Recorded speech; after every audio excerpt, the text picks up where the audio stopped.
तो आज का टॉपिक है इफ़ेक्ट ऑफ इलेक्ट्रिसिटी, और जिसमें हम बात करेंगे थर्मल इफ़ेक्ट की, यानी विद्युत धारा के तापीय प्रभाव की।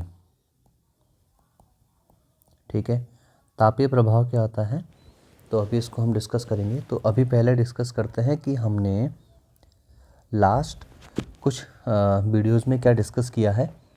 तो अभी तक लास्ट वीडियो में हमने डिस्कस किया है कि मान लीजिए आपके पास ये कोई इलेक्ट्रिक सर्किट है, ये आपका कोई कंडक्टर है, कोई बल्ब हो सकता है, कोई फ़ैन हो सकता है, कोई भी इलेक्ट्रिक अप्लायंसेस हो सकता है, जिसका रेजिस्टेंस मान लीजिए R है, और हमने इसको किसी सेल या बैटरी से कनेक्ट कर दिया।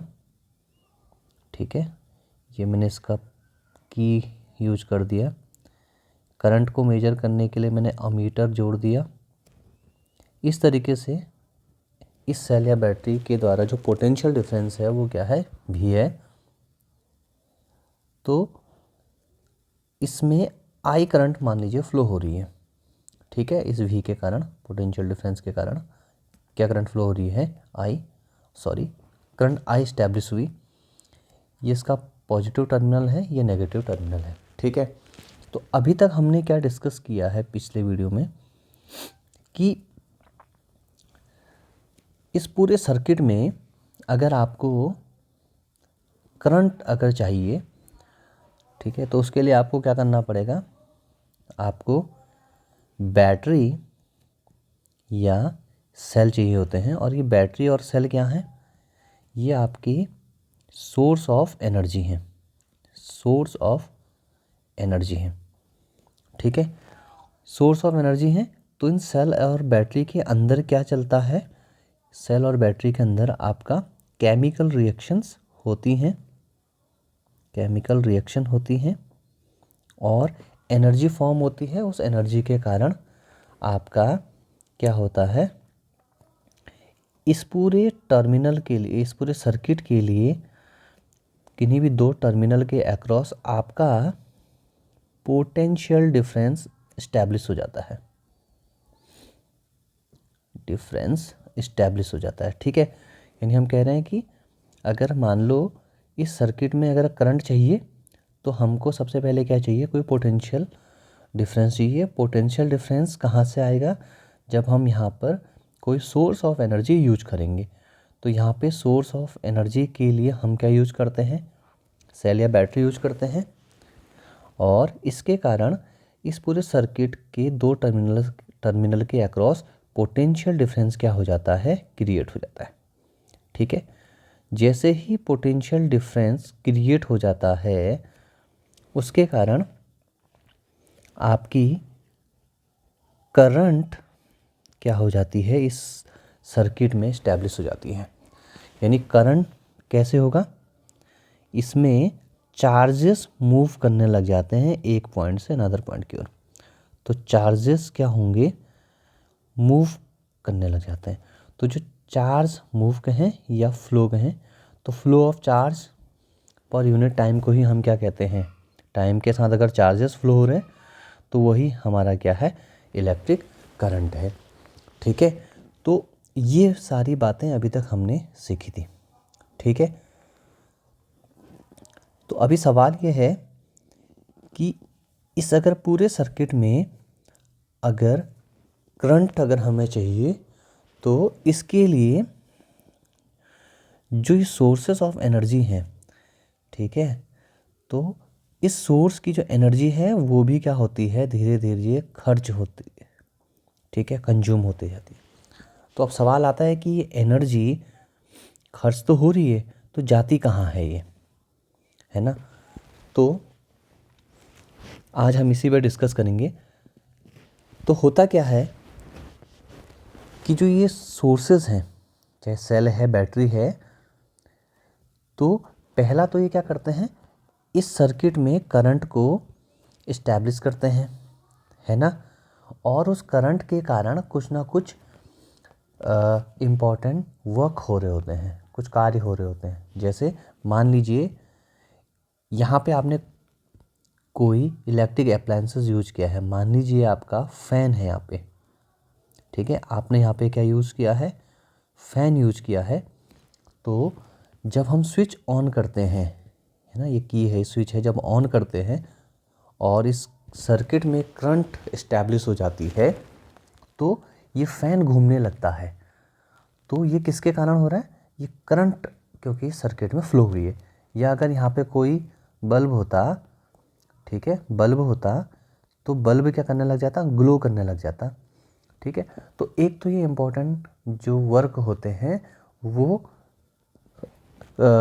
इसके कारण हो जाते हैं क्योंकि इलेक्ट्रिक करंट इसमें फ्लो हो रही होती है। ठीक है, दूसरा, तो पहला हम कह रहे हैं कि एक तो इलेक्ट्रिक करंट इस्टेब्लिश हो जाती है जिसके कारण कुछ ज़रूरी काम यहाँ पे हो जाते हैं। मान लीजिए इन पंखुड़ियों को घुमाने का कार्य करना हो या बल्ब के कारण बल्ब का ग्लो करना हो, लाइट देना हो। ठीक है, और दूसरा इम्पॉर्टेंट जो हिस्सा, जो दूसरा पार्ट है इस एनर्जी का, वो कहाँ खर्च हो जाता है? वो खर्च हो जाता है आपका इसमें जो हीट है, हीट को प्रोड्यूस करने में, हीट के रूप में। तो आपने देखा होगा अगर आपका बल्ब काफ़ी देर तक अगर यूज हो रहा है तो जब आप उस पर हाथ लगाते हैं तो वो गर्म भी आपको लगता है ना, हॉट सा। या अगर आपका पंखा काफ़ी देर से घूम रहा है तो आप अगर उसको हाथ से छुएंगे तो आपको थोड़ा सा क्या होता है? गर्म होता है। ठीक है, तो वो क्या होता है कि जो इलेक्ट्रिक अप्लायंसेस हैं उनके टेम्परेचर को भी क्या कर रहा होता है? बढ़ा रहा होता है। ठीक है, तो ये बात अभी तक हमें समझ आई कि जो हमारा स्रोत हैं, ऊर्जा के स्रोत हैं, सोर्सेज ऑफ एनर्जी हैं, उनकी ऊर्जा का एक भाग तो उपयोगी कार्य करने में खर्च हो रहा है। ठीक है, क्योंकि उस परिपथ में विद्युत ऊर्जा बनी है। दूसरा, ऊर्जा के रूप में, हीट के रूप में, सॉरी ऊष्मा के रूप में, हीट के रूप में, हीट मतलब ऊष्मा के रूप में भी एनर्जी आपकी खर्च हो रही है। ठीक है, और इसका बेस्ट एग्जांपल हमने लिया था कि जब हम किसी पंखे को काफ़ी देर तक चलाते हैं तो वो गर्मी भी हो जाता है। तो घूमने का कार्य करता है तो आधी एनर्जी तो उसको घुमाने में यूज़ हो रही है और दूसरी वो गर्मी भी हो जाता है। ठीक है, अब इसका थोड़ा मैथमेटिकल रिलेशन पे बात करते हैं। तो मान लीजिए ये हमारा एक सर्किट है। ठीक है,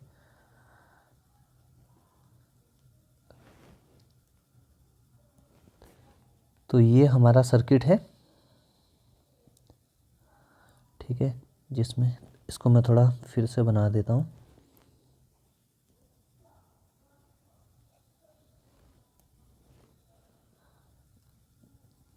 तो ये अपना रेजिस्टेंस है।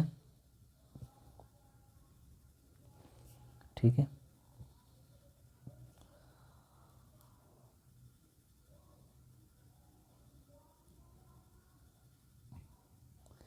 ये अपनी बैटरी,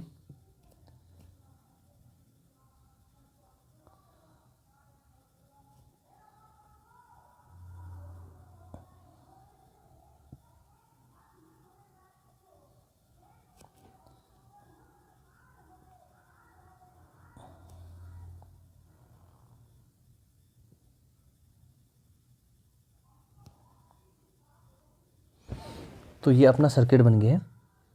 ये आपका की, पॉजिटिव टर्मिनल, नेगेटिव टर्मिनल, इसमें आई करंट फ्लो हो रही है, इसका पोटेंशियल डिफरेंस भी है, इसका रेजिस्टेंस आर है। ठीक है, तो आई करंट फ्लो हो रही है पूरे सर्किट में। ठीक है,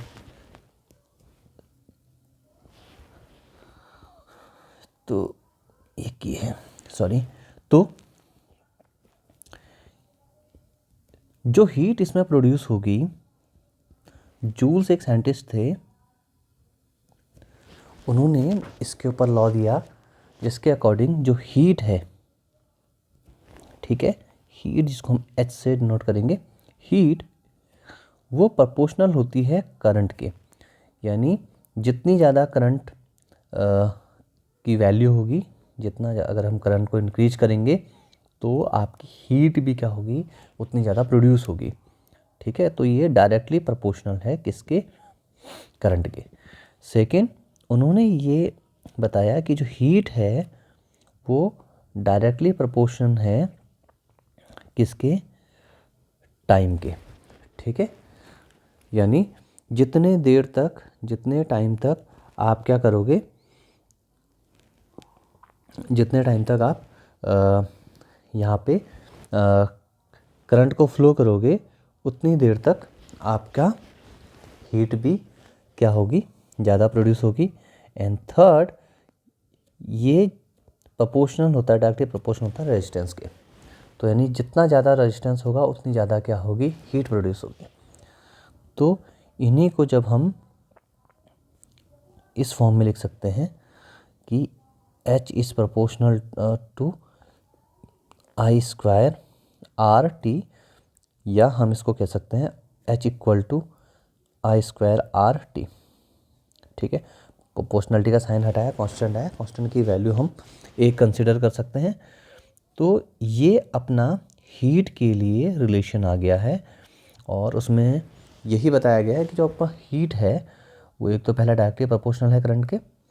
ठीक है, सेकंड हीट डायरेक्टली प्रोपोर्शनल है टाइम के, और तीसरा है हीट जो है डायरेक्टली प्रोपोर्शनल है रेजिस्टेंस के।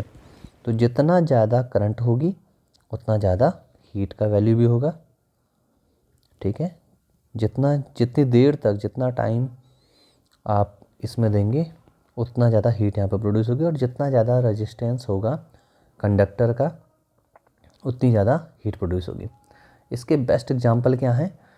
इसके बेस्ट एग्जांपल हैं हमारे घर में पानी गर्म करने वाली रॉड जो होती है। ठीक है, तो आप क्या करते हो, उसमें जो कॉयल होती है ना, उसमें आप देखेंगे उसमें किस तरीके से जो कंडक्टर है उसकी लेंथ को, या है ना, उसमें बहुत ज़्यादा नंबर ऑफ टर्न्स होते हैं ताकि करंट का वैल्यू क्या हो जाए, इंक्रीज हो जाए, और हीट क्या हो, ज़्यादा से ज़्यादा प्रोड्यूस हो। ठीक है, तो आप जितनी देर तक रॉड को लगा के रखते हैं उतना ज़्यादा पानी गर्म होता है। ठीक है, या आपका हीटर है ना, हीटर में आपने देखा होगा कि बहुत सारे इस तरीके की जो वायर्स होती हैं उनके टर्न्स होते हैं, है ना, तो इसीलिए होते हैं कि नंबर ऑफ टर्न्स अगर ज़्यादा होंगे तो करंट भी और रेजिस्टेंस भी क्या होगा, ज़्यादा होगा, जिस कारण और ज़्यादा हीट हमको मिल पाए। तो यही जो इफ़ेक्ट है इसी को हम कहते हैं थर्मल इफ़ेक्ट, है ना, तापीय प्रभाव, विद्युत धारा का तापीय प्रभाव, है ना।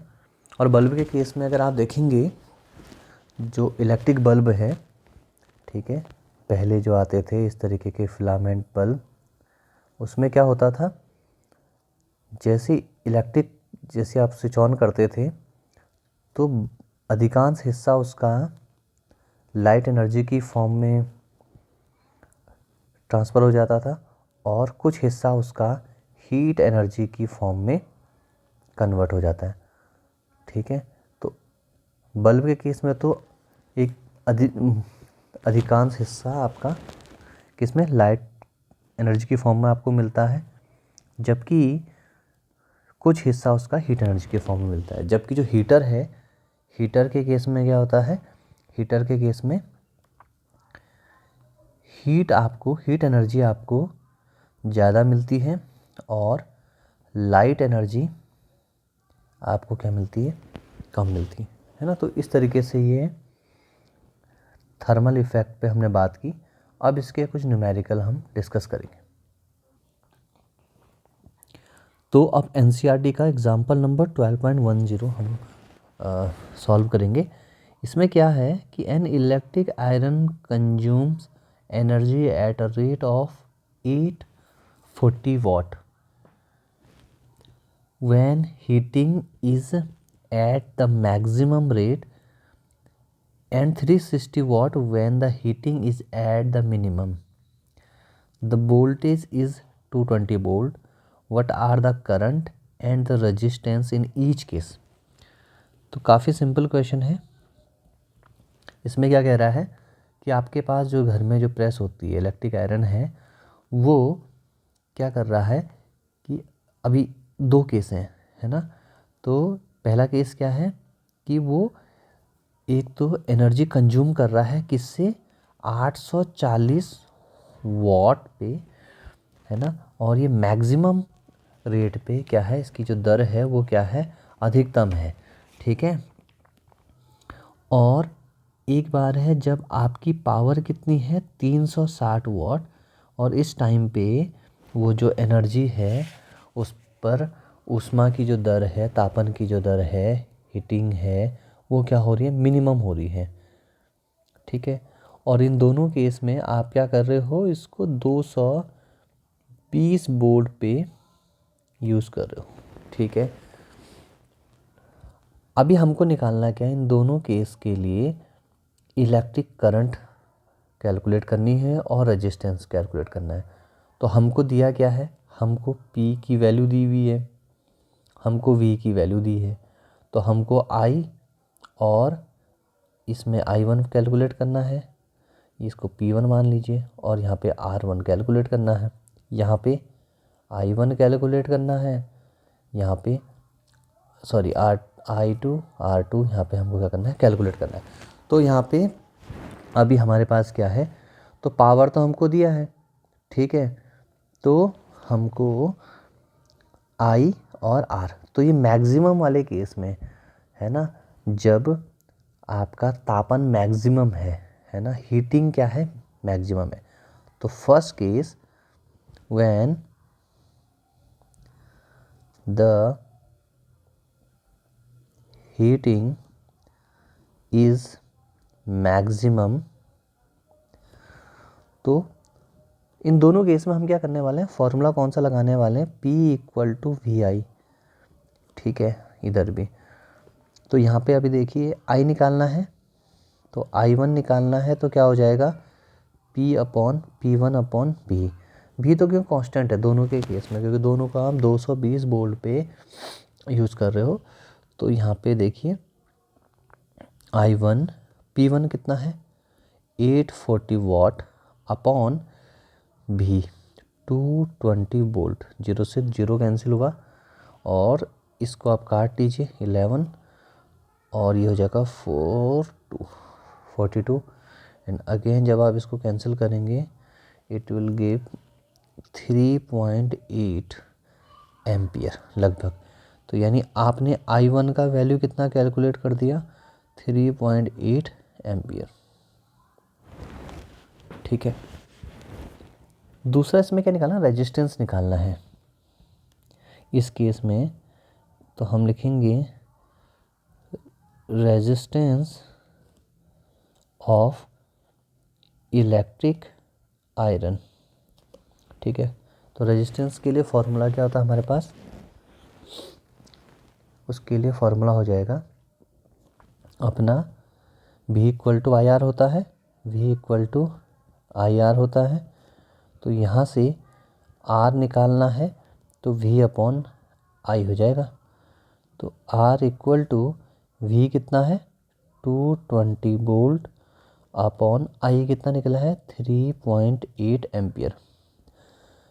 तो 38 से जब हम इसको डिवाइड करेंगे तो ये लगभग आएगा 38, एक पॉइंट से करके यहाँ पर जीरो बढ़ेगा, और तो ये कैलकुलेट करके आपका आएगा 57.6 ओम।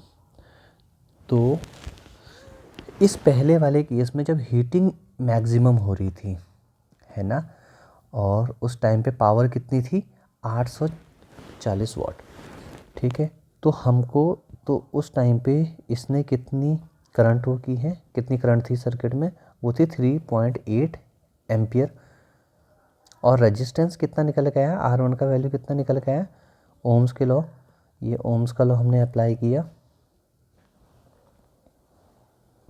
तो उससे आया 57.6 ओम। ठीक है। अब दूसरा बी वाला केस लेते हैं, when the heating is minimum. ठीक है। तो मिनिमम होगी तो अगेन हम क्या करेंगे, P = VI वाला फॉर्मूला लगाएंगे। तो I2 वाला फॉर्मूला लगाया P2/V। तो P2 कितना है, P2 हमको दिया है 360 वाट अपॉन V कितना है 220 वोल्ट है, 0 से 0, इसको कैंसिल करेंगे 11 18, तो ये आपका आएगा 1.64 एम्पियर, यानी I2 का वैल्यू आया 1.64 एम्पियर। तो आप देखिए जब आपकी पावर कम है उस केस में आपकी करंट भी क्या है, कम आई है। ठीक है, चलो पहले एक बार रेजिस्टेंस निकाल लेते हैं। रेजिस्टेंस क्या हो जाएगा, रेजिस्टेंस को निकालने के लिए हमको फिर से ओम्स का लॉ अप्लाई करना पड़ेगा, तो V equal to I R से, तो R2 इक्वल टू हो जाएगा V अपॉन I2। V कितना है 220 वोल्ट अपॉन I2 1.64 एम्पियर। तो इसको आप सॉल्व करेंगे तो ये आपको देगा 134.15 एम्पियर। तो आप देखिए कितना ज़्यादा रेजिस्टेंस है इस केस में, है ना। तो इस तरीके से हमने दोनों केसेस के लिए अपना इलेक्ट्रिक करंट और रेजिस्टेंस हमने कैलकुलेट किए। ठीक है, एक और क्वेश्चन देखते हैं फिर। तो अभी हमारे पास है एग्जाम्पल नंबर 12.11 और ये NCERT का एग्जाम्पल है। इसमें कह रहा है कि 100 joule of heat is produce each second in a 4 ohm resistance, find the potential difference across the register. ये बहुत इंपॉर्टेंट क्वेश्चन है, अच्छा क्वेश्चन है। तो क्या कह रहा है कि भाई कि जो किसी भी 4 ओम, मान लीजिए आपने कोई रेजिस्टेंस लिया, कोई कंडक्टर है, इसका रेजिस्टेंस है 4 ओम, ठीक है, इसका पोटेंशियल डिफरेंस आपको कैलकुलेट करना है, भी आपको कैलकुलेट करना है। इसमें आई करंट फ्लो हो रही है, इसका रेजिस्टेंस ये है, इसमें जो हीट प्रोड्यूस हो रही है, इसमें जो हीट प्रोड्यूस हो रही है H, वो कितनी है 100 जूल प्रोड्यूस हो रही है। और कब हो रही है, पर सेकेंड, यानी हर सेकेंड में क्या हो रहा है 100 जूल हीट प्रोड्यूस हो रही है। तो हम क्या करेंगे, यहाँ पे H का वैल्यू तो हमको गिवन है 100 जूल, T भी दिया हुआ है 1 सेकेंड, ओके, R का वैल्यू भी दिया हुआ है 4 ओम, V हमको कैलकुलेट करना है। अभी यहाँ पे हम क्या फॉर्मूला अप्लाई करेंगे ये समझना है। अभी हमारे पास हीट का जो रिलेशन हमने इससे पहले पढ़ा था, हीट प्रोड्यूस्ड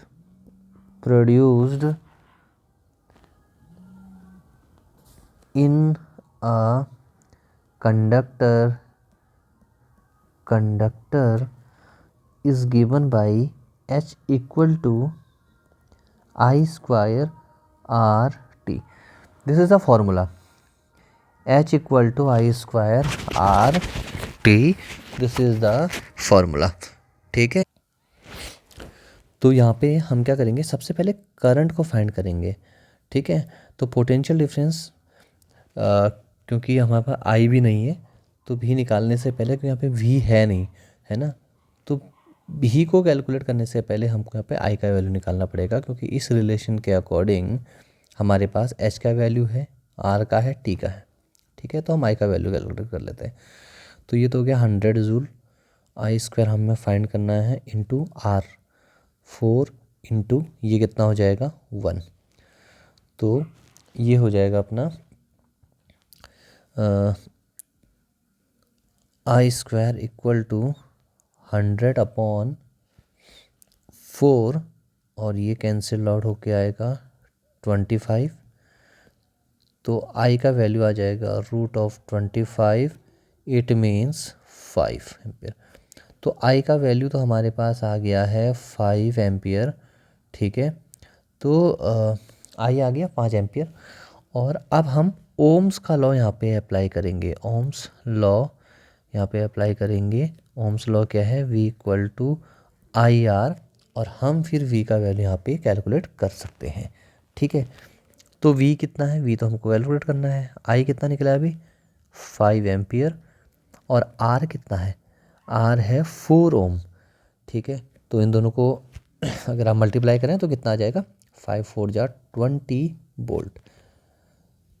तो V का वैल्यू हमारे पास आ गया 20 वोल्ट। तो काफ़ी आसान क्वेश्चन है ये।